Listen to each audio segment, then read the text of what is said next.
Where does this go, Simon? No. Have you started? Are you going to crop this bit up? Yeah? Or are you just going to have me talking to you on it? You won't crop anything. Right, okay, if you want to make a start. So what we want to do is to feedback on our teaching and learning community, which is on engagement. We've had 2 sessions so far, and in the first session we started looking at hooks to the lesson. So we're thinking about what do we do in our different departments to try and hook the students. At the start of the second session we fed back on a few things that we had tried, and then we've moved on to start looking at how do you keep students engaged throughout a lesson, and there was some particular discussion about when it's a double lesson and you've got an hour and a half to fill, about what activities you might use in those sessions to try and engage students. And we're kind of trying those out now, and we'll be feeding them back into the future sessions. So this is kind of the starting point of where we're at. It's something that we're trying to build together, a body of different things that we can use. So this is kind of the start of what we've done. And the way that I've kind of organised this with Johnny is to kind of look through some of the things that we've used and tried, and things that other departments have tried from the TLC, including people who weren't able to make it to this. So there's lots of people to be thanked for putting this together how it is at the moment. The start of our journey really began, I'm not in the right order, that helps. Okay, so the start of our journey began with both Yasmin and Nick. We went into the music room, and they had lots of different pictures around the room of different scenes. We did a post-it note activity where we had to write in the post-it notes what those pictures made us feel. And that led to quite a nice discussion really about the fact that people had written widely different things, about the fact that maybe it was easier to be circulating the room and putting the post-its on the pictures rather than freely being asked directly, what does that picture make you feel, and having to say it in front of different people. People then maybe a bit more expressive and able to put their opinions across. So that was quite a nice activity, especially because it was the first time we had been together. Some of us didn't know any other people in the group very well, so it was quite a nice icebreaker for us to start that session with. We also did some work in that session where we read through a poem. I can't remember what the poem was. It's about Radio 2. About, you know when you're old, when you start listening to Radio 2. Yeah, and we listened to a piece of music as well, and it goes into a discussion about which of those for us was the most effective method of getting us engaged. And kind of again, there were very varied responses from people, because it seemed it was very quite personal to what hooked different people, which kind of then reinforced to us the fact that, well, we need to vary our hooks to make sure that we are hitting as many different people as possible. I then went back to IT, and the way that I generally approach my lessons is quite structured, quite methodical, in that I'm generally teaching a skill, and a skill on a computer. So what I generally would do would be to demonstrate my skill at the start of the lesson, then have some stuff to reinforce it on the Moodle that students can refer to, and then say, go and you replicate that skill. So I wanted to try something different as a hook myself. So with my Year 10 computing class, I wanted to try and promote them being methodical and logical, so I thought I would try doing a puzzle with them at the start of the lesson. So I brought that puzzle here today. It's quite hard to see maybe on the screen, it's quite small, but I did this number puzzle here. And I gave them these 3 lines of numbers.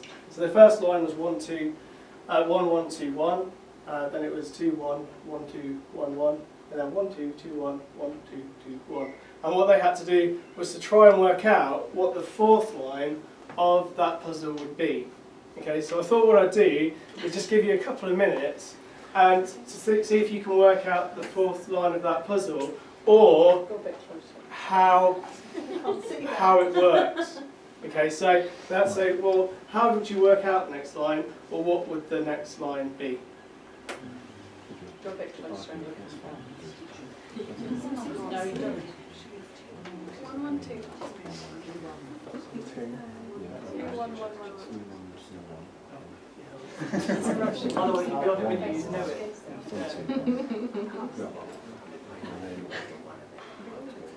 binary code. Binary code. If anyone thinks they know what it is, then we can go for it. Something much better I was behaved than gonna our say, group yeah. was. We got really frustrated. And none of us got it. No, we didn't. Is it a pattern? Is it the same pattern as before? Or is it standard? Well, the thing you need to think about is obviously I'm not a maths teacher, so that involves absolutely zero maths at all.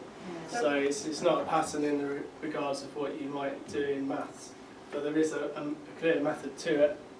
Shall I go through it? Yeah. Okay, I'll do it by explaining the second line. So on the first line, it starts off with 2 1s. So the second line is 2 1s, because there's 2 1s there, so that's 2 1s. And then I've got 1 2, so that's 1 2. And then I've got 1 1, so it's 1 1. So There is like a pattern. the line below refers to the line above. So this line here, we start with 1 2, so it's 1 2. And then you've got 2 1s, so it's 2 1s there. And that's kind of how the game works. So it's infuriating because everyone will approach it from the point of view of maybe it's mathematical, but the point I was trying to make to my computing students, where trying to solve a problem is what computing is all about, is that sometimes they need to think outside the box a bit. And the other thing I tried with them to get them thinking around it was a few dingbats. So we've got a big doctor there and then a small do.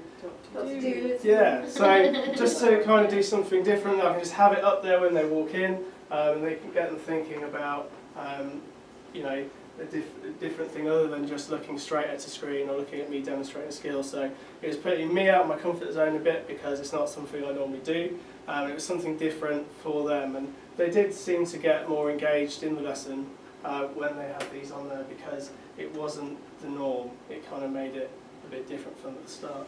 Did you want to? Yeah, I was going to add to that, back to what we're talking about, being an individual about what hooks people. So we kind of discussed, if you couldn't figure that out quite quickly, you kind of become disengaged from it quite quickly as well. So if you can't do it, you've kind of lost that hook. So it's kind of that response of, well, I can't figure it out, so that's me gone. I'm not involved in this anymore.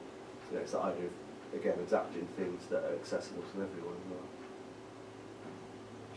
well. The second thing I've been doing is kind of follows on from this. As I said before, IT is very much about skills. And so during the lesson, one of the things that can often happen in IT is if a student can't remember the skill you've demonstrated at the start of the lesson, you suddenly get a million hands going up, sir, I can't do this, can you help? And then sometimes it can be the case that you end up chasing around the room, trying to go back to something, or you have to bring the whole class back to the front and demonstrate it again. So I was looking at using a piece of software called Jing, that is a screen capture software. Now, you don't just have to use this on recording yourself doing an ICT skill. It could transfer into other lessons if you had on your screen an essay that someone had done you wanted to talk about, or if you had a PowerPoint you wanted to play through and record and speak while it was happening. Because what the software allows you to do is to record what your screen's doing, and then you have a microphone and you talk as you're going through it. So for me in IT, you know, a very clear application of it, just re-demonstrating a skill and talking about the skill as I'm doing it. But for other subjects, you could, as I say, have a Word document with some students' work and you could be talking about it. It's very good as well for if you have students, particularly in Key Stage 4, who are away from school. So if they're away from school, you can send to them, well, you can watch this video, it's the skill that we did in the lesson, and that way they're not missing out on all the content of the lesson, or you're not trying to catch up with them when they come back to the lesson. It's very simple to do, and I'll be happy to spend any time with people doing this later on. I have put a few steps in. I'll run through them quickly because I'll put them in here because I assume this PowerPoint will be put in a shared place. So once you've downloaded the software, you'll get a little semicircle at the top of your screen in yellow. If you hover over it, there's a little capture symbol you can click on. You then select the area of your screen you want to record, so it doesn't have to be the whole screen. You can still have things hidden if you've got other things up there, or you could do the whole screen. It then gives you a countdown to start recording, and then you just record and speak as you do it. and then click save, and it gives you the option to save there. So it's very quick, very simple. For doing all the skills to an IT lesson, I might have 3 Jing videos. It takes me literally 3 or 4 minutes to set those up. And then they're there forever. I can reuse them. I put them on the Moodle so that students can access them on there. I also back them up in the shared drive, so they're always accessible. So really useful piece of software that you could use. I've talked about that one. Laura Metham was talking about in her lessons what she likes to do is to get students mobile and moving around the room. She said that sometimes in tech that's not always possible because when they're doing the practical work they have to be stationary in one place. So sometimes it's good to do something different and get them moving around. So she has in her room, and I went and took some photos of it, a treasure hunt set up where she's hidden different questions on bits of equipment under tables within the displays that the students have to go and find and answer the questions to. And she kind of highlighted the fact that that gave the students a real buzz when she does that, because it's something different again from the routine that she normally has in her lesson. Citizenship, Yasmin, you might want to tip in here. Yeah, so I was talking about a particular piece of puzzle that I use to get students to reflect on not only what they have contributed to the lesson, but other people as well. So I got them to write a number of ideas themselves in a black pen, and then using a different coloured pen to comment on a few other people's ideas sitting around them or their partner. And then when we fed back as a class, using the red pen to show contributions from the whole class. So then it's kind of showing the progression, but also then looking at what their own opinions are in comparison to other people and they're written, rather than listening and going, oh yeah, and then forgetting straight away.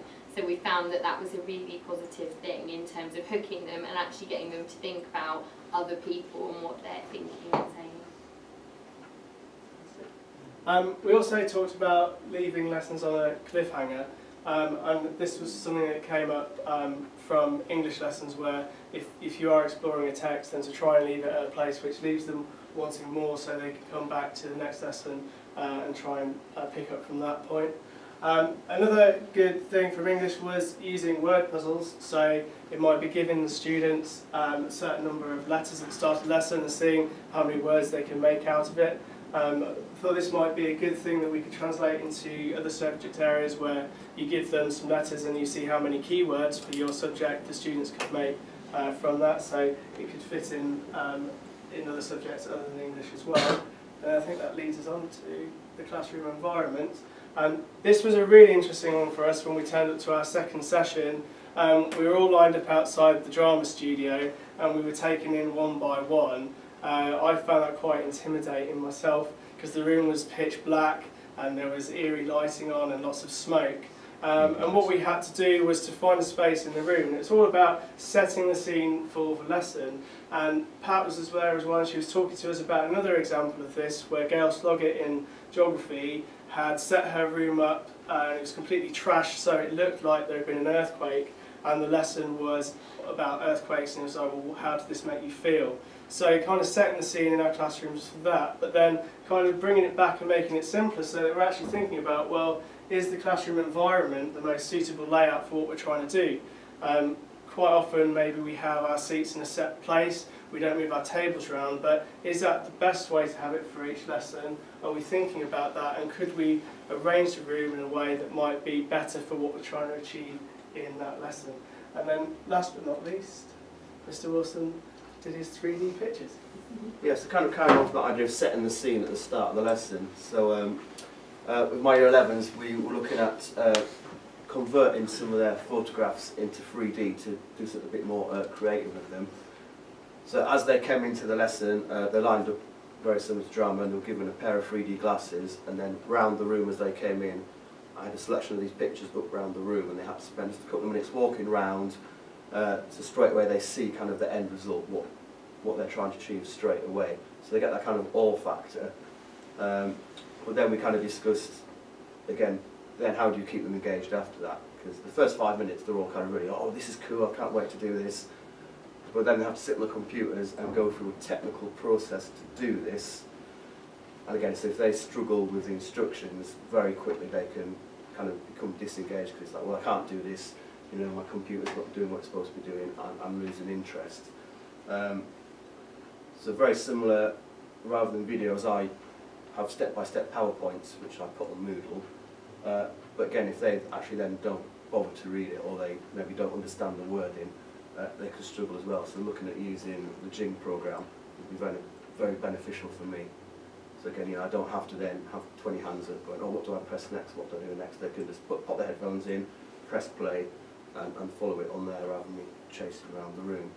So the hook worked really well, and I think we all do hooks that can kind of grab people, but it's then how do you then keep that going throughout the lesson? How do you kind of, you know, what's that novelty of that interesting thing at the start's born off? How do you keep them going? So that's what we're going to be looking at next and see what we come up with. Thank you very much. Let's see what we're doing.